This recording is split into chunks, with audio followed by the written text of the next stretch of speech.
Hello everyone, इस video में आप सबका स्वागत है। इस वीडियो में हम देखेंगे go to statement. Go to statement का syntax first. Okay, go to statement. Go to statement क्या होता है? गो टू स्टेटमेंट का यूज हम अपने प्रोग्राम में एक स्पेसिफिक पॉइंट पर कंट्रोल ट्रांसफर करने के लिए करते हैं। ओके, जैसे कि जब हमारा प्रोग्राम एग्जीक्यूट होता है तो एक सीक्वेंस वाइज में एग्जीक्यूट होता है, लेकिन हम गो टू स्टेटमेंट का यूज करके बैकवर्ड में फॉरवर्ड में अपने प्रोग्राम का कंट्रोल ट्रांसफर कर सकते हैं। ओके, इसके लिए हमें जरूरत पड़ती है लेबल की। अभी लेबल क्या होता है? लेबल सेम एक आइडेंटिफायर होता है। जैसे कि कुछ रूल्स को फॉलो करके हम वेरिएबल डिफाइन करते थे, उसी तरीके से उन्हीं रूल्स को फॉलो करके हम लेबल को डिफाइन करेंगे। ओके, और लेबल को उन स्टेटमेंट के सबसे ऊपर लिखा जाता है, स्टार्टिंग में लिखा जाता है, जहां पर हमें अपना स्पेस और लेबल को उन स्टेटमेंट के सबसे ऊपर लिखा जाता है, स्टार्टिंग में लिखा जाता है, जहां पर हमें अपने प्रोग्राम का कंट्रोल ट्रांसफर करना है। ओके, तो ये होता है गो टू स्टेटमेंट।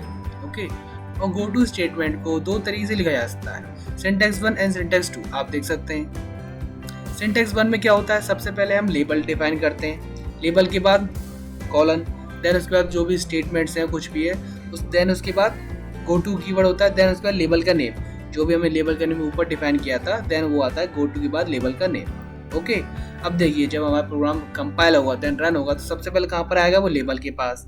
लेबल के बाद वो कहाँ आएगा? उसके जो भी स्टेटमेंट्स होंगे वो प्रिंट होंगे, देन उसके बाद आएगा गो टू पे। गो टू के बाद क्या लिखा हुआ है? लेबल का नेम, तो वो वापस कहाँ पर जाएगा? लेबल के पास। तो देन जो भी हमने स्टेटमेंट या और कुछ लिखा होगा तो देन वो अगेन रन होगा। ओके, अब हम बात करते हैं सिंटैक्स 2 की। सिंटैक्स 2 में सबसे पहले लिखा जाता है go to keyword, then label का नेम, सेमीकोलन, उसके बाद जो भी स्टेटमेंट्स हैं कुछ भी है, उसके बाद आता है लेबल का नेम। ओके, जो भी हमने गो टू के बाद लेबल का नेम डिफाइन किया है देन वही लेबल का नेम आता है, देन कॉलन। ओके, अब जब हमारा प्रोग्राम सिंटैक्स 2 के अकॉर्डिंग कंपाइल होगा देन रन होगा तो सबसे पहले वो कहाँ जाएगा? गो टू के पास। गो टू के बाद लेबल का नेम आएगा, गो टू के पास गो टू में लेबल है तो देन वो ये सब स्टेटमेंट्स है जो भी होगा उसको स्किप करके वो कहाँ जाएगा? गो टू लेबल, मतलब वो लेबल के पास पहुंच जाएगा। ओके, और लेबल के बाद जो भी होगा वो रन होगा। ओके, तो ये होता है सिंटैक्स 2। ओके, तो गो टू स्टेटमेंट को हम दो तरीके से लिख सकते हैं। ओके, अब देखिए सिंपली हमें गो टू स्टेटमेंट अपने प्रोग्राम में यूज करना है तो आप सिंटैक्स 1 फॉलो कर सकते हैं या सिंटैक्स 2। ओके, सिंटैक्स 1 फॉलो करने के लिए सबसे पहले हमें लेबल डिफाइन करना पड़ेगा, देन कॉलन, उसके बाद जो भी स्टेटमेंट्स होंगे या कुछ भी होगा, देन उसके बाद go to keyword, then label का नेम, वही नेम जो हमने स्टार्टिंग में लेबल का नेम डिफाइन किया था। ओके, अगर हमें सिंटैक्स 2 फॉलो करना है तो गो टू कीवर्ड लिखना होगा, देन लेबल का नेम, सेमीकोलन, देन जो भी स्टेटमेंट्स या कुछ भी आएंगे उसके बाद लेबल का नेम, वही लेबल का नेम होगा जो हमने गो टू के बाद यूज किया था। ओके, तो आप सिंटैक्स 1 या सिंटैक्स 2 कोई भी सिंटैक्स आप फॉलो कर सकते हैं अपना प्रोग्राम बनाने के लिए। ओके, तो अब हम गो टू स्टेटमेंट का यूज करके हम एक प्रोग्राम बनाते हैं जिसमें हम सिंटैक्स 1 को फॉलो करेंगे। ओके, सबसे पहले हम क्या लेंगे? Header files hash include stdio.h, then again hash include conio.h, then void main। मैं इसको थोड़ा नीचे कर देता हूँ, आपको स्क्रीन फुल दिखेगी। Okay, then brackets curly bracket open. अब देखिए हम इस प्रोग्राम में यूजर से एक नंबर इनपुट कराएंगे, देन हम चेक करेंगे कि वो नंबर इवन है कि ऑड है। ओके, और इस प्रोग्राम में हम यूजर से कई बार नंबर इनपुट करा सकते हैं जब तक हम एग्जिट नहीं होते। ओके, देखिए मैं आपको बताता हूँ, चलिए हम प्रोग्राम बनाते हैं। सबसे पहले मैं क्या लूँगा? इन डेटा, क्योंकि हम नंबर इनपुट करा रहे हैं। एक्स वेरिएबल लिया मैंने, सेमीकोलन, देन मैं एक और डेटा टाइप यूज़ करता हूँ CHAR कैरेक्टर के लिए, ANS मैंने इसमें वेरिएबल लिया, देन सेमीकोलन। ये CHAR कैरेक्टर वेरिएबल मैंने क्यों लिया ये मैं आपको आगे बताऊँगा प्रोग्राम में। ओके, देखिए इसके बाद क्या आएगा? CLR SCR clear screen function. Then अब हम यूज़ करेंगे गो टू स्टेटमेंट सिंटैक्स 1 को फॉलो करके। सिंटैक्स 1 में क्या था? सबसे पहले हमें क्या करना था? लेबल को डिफाइन। ओके, अब लेबल को कैसे डिफाइन करेंगे? उन्हीं रूल्स को फॉलो करके जो हम वेरिएबल्स को डिफाइन करते समय करते थे। ओके, तो सिंपली मैं कुछ भी नाम ले देता हूँ लेबल का, मैंने लिया स्टार्ट।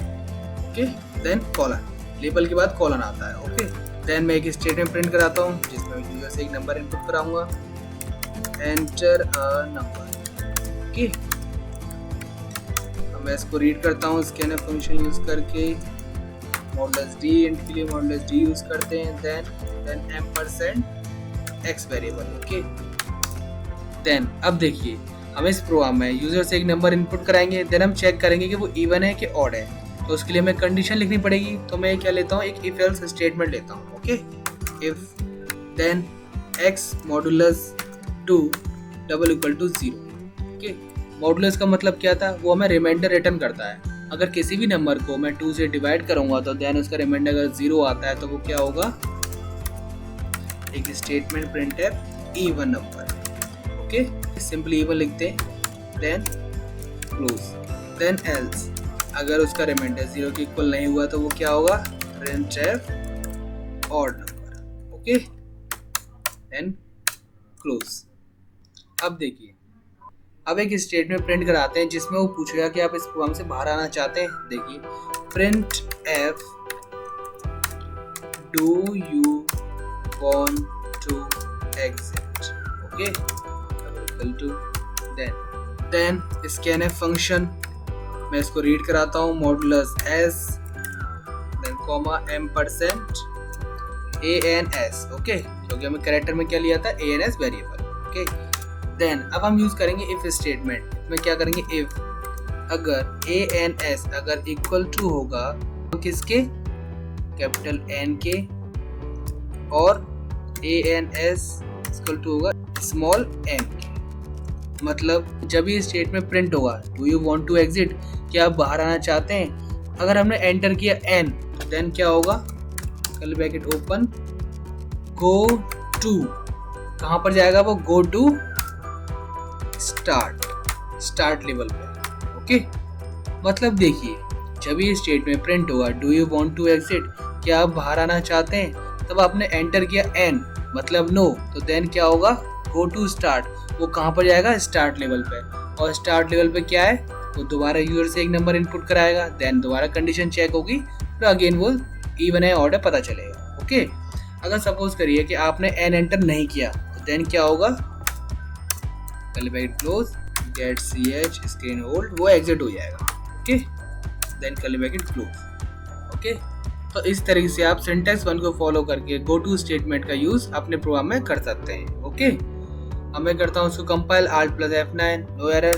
अब मैं करता हूँ उसको run, Ctrl + F9, enter a number, मैंने नंबर एंटर किया 4। ओके, ये देखिए, even do you want to exit, आपने किया n मतलब no, then again enter a number, उसने नंबर अगेन हमसे मांगा, देन मैंने एंटर किया 9, ऑड है, then do you want to exit, हमसे दोबारा पूछा कि आप एग्जिट होना चाहते हैं, मैंने किया, देखिए कैपिटल N करता हूँ, अगेन एक नंबर मांग रहा है, मैंने किया 24, even do you want to exit.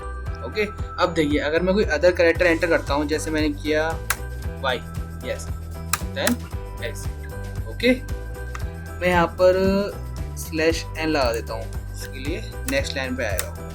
Okay, अब देखिए, मैं इसको दोबारा करता हूँ run, Ctrl + F9, enter number मैंने किया 88। Okay, even do you want to exit, क्या बाहर आना चाहते हैं, मैंने किया no, then again enter number, मैंने किया 45, odd do you want to exit, again हमसे पूछा, देन अगर मैं कोई अदर कैरेक्टर एंटर करता हूँ, जैसे मैंने किया y, देन एग्जिट। ओके, तो आप इस तरीके से सिंटैक्स 1 को फॉलो करके गो टू स्टेटमेंट का अपने प्रोग्राम में यूज कर सकते हैं। ओके, अगर ये वीडियो आपको पसंद आई हो तो please like this video and subscribe my channel. Thank you.